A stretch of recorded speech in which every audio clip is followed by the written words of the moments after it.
Capítulo 3. Libres para pensar. Desde el año 2006, mi espíritu inquieto se movía ansiosamente en busca de la verdad. Salir de la religión de mis padres fue un reto increíble. Sentí un llamado divino en mi corazón, una voz interior que me impulsaba a llevar un mensaje de transformación y cambio a todos cuanto pudiera. Siempre enseñando a todos los que se presentaban en mi vida nuevas perspectivas y nuevas visiones sobre los misterios de la vida, tanto del mundo físico, el cual es visible a todos, como del mundo etéreo, que es imperceptible a nuestros sentidos naturales, del mundo espiritual que excede nuestros pensamientos. Este capítulo fue publicado en ese entonces en la plataforma de Facebook en forma de artículo, con el mismo título, Libres para pensar, título que en ese entonces cobró un gran significado para mi vida, y hoy creo que también lo es así para nuestra civilización actual en constantes cambios políticos, filosóficos y religiosos. Espero sea de interés para ti. Como siempre, el sectarismo, fanatismo, intolerancia intelectual, religiosa o étnica es algo destructivo para la humanidad, tal como lo ha demostrado la historia. No respetar los puntos de vista, las posturas políticas, religiosas o culturales de los otros seres humanos, es sumamente dañino para la paz y la armonía de la humanidad. El creer que tenemos la verdad absoluta en nuestras manos ha llevado a la humanidad a sufrir millares de hechos fatídicos que han quedado como una marca imborrable en la historia del planeta. Cientos de guerras sangrientas, guerras en busca de poder, guerras religiosas, guerras por estúpidas revoluciones ideológicas, guerras por lo que las personas en su concepción mental equivocada llaman amor, sufrimiento de seres inocentes, genocidios y esclavitud, entre muchas otras cosas. Debemos aprender a respetar los puntos de vista, bien sean religiosos, científicos u otros. Debemos tener una mente siempre abierta al debate. Si queremos persuadir a otros, debemos hacerlo por la vía racional y lógica, eso sí, de temas del mundo físico y material se trata, ya que existen temas místicos que exceden el pensamiento limitado del hombre, principios espirituales que no pueden ser captados por una mente racional, no porque sea incapaz de hacerlo, sino porque muchas veces la razón cega los ojos espirituales del individuo. Estos temas elevados pertenecen a la conciencia infinita, a la dimensión de la fe, a los mundos superiores. No hay nada más especial en la vida que poder compartir en paz nuestros pensamientos y puntos de vista. De cierta manera, en nuestra civilización actual gozamos de ciertas libertades, o eso pensamos, ya que muchas opiniones son censuradas por los sistemas dominantes cuando estos tocan sus oscuros intereses. Pero gracias a la tecnología del momento, a través del Internet, siempre hay una voz ejerciendo su derecho a opinar, aunque muchas veces le traiga consecuencias. Pero existían tiempos donde este pequeño espacio no era tan fácil de conseguir, y tus opiniones, credos, raza o religión marcaban tu destino. En la Edad Media la sociedad era incapaz en gran medida de respetar las tendencias contrarias. Los líderes religiosos no aceptaban que alguien pensara distinto sobre algún tópico o tema definido. Esta actitud extrema, fanática y radical llevó a los líderes católicos a implementar la llamada Inquisición, donde fueron censurados y asesinados vilmente miles de pensadores, humanistas y religiosos con otras tendencias. Parecía que luego de superar esa era tan oscura la humanidad no volvería a haber más hechos de intolerancia como estos. Pero los años pasaban y constantemente la humanidad seguía cayendo en la barbarie. No muy lejos de nuestros tiempos, solo hace algunos 70 años atrás, volvimos a ver cómo la humanidad se sumía de nuevo en una terrible y dantesca oscuridad.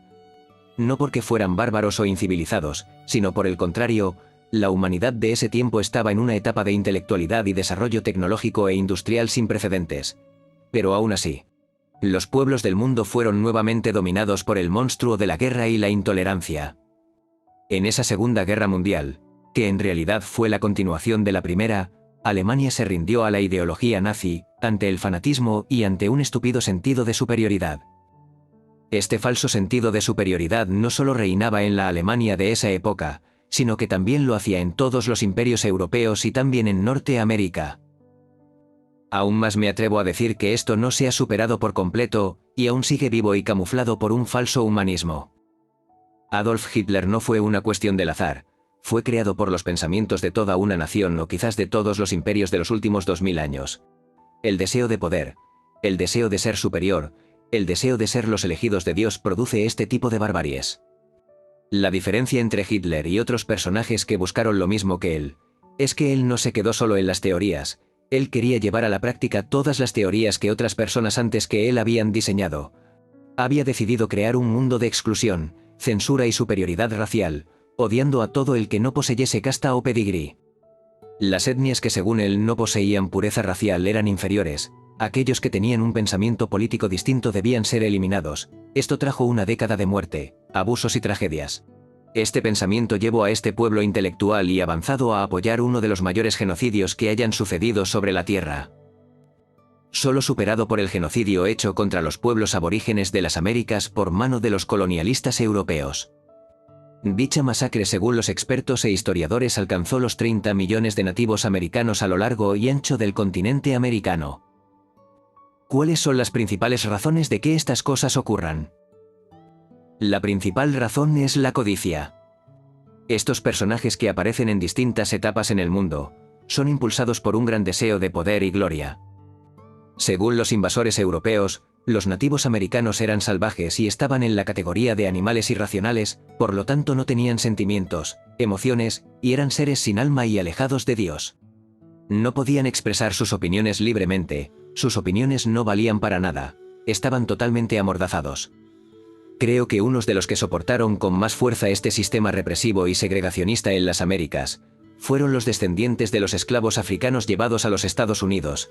Aún después de abolirse la esclavitud siguieron siendo maltratados por su color de piel, sin derechos y sin libertad para expresar sus opiniones.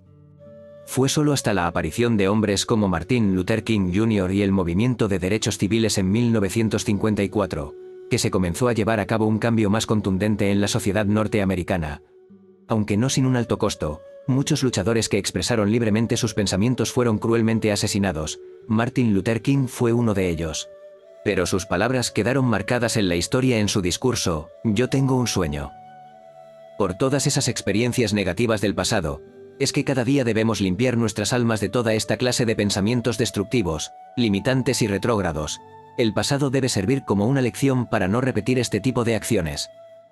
Amémonos como seres y amemos a los demás como partes de esa conciencia colectiva que al final es una.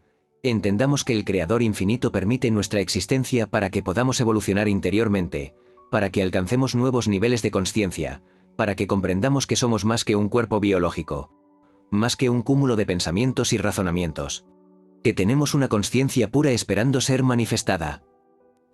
Debemos siempre avanzar, reforzar nuestro conocimiento y exponer todo a la luz de la verdad. Pero sobre todo volvernos hacia adentro de nosotros, allí está la verdad, en nuestra conciencia, y esa verdad nos traerá la verdadera libertad. Nunca lo olvides, debemos ser eternos buscadores de la verdad. Eres libre para pensar.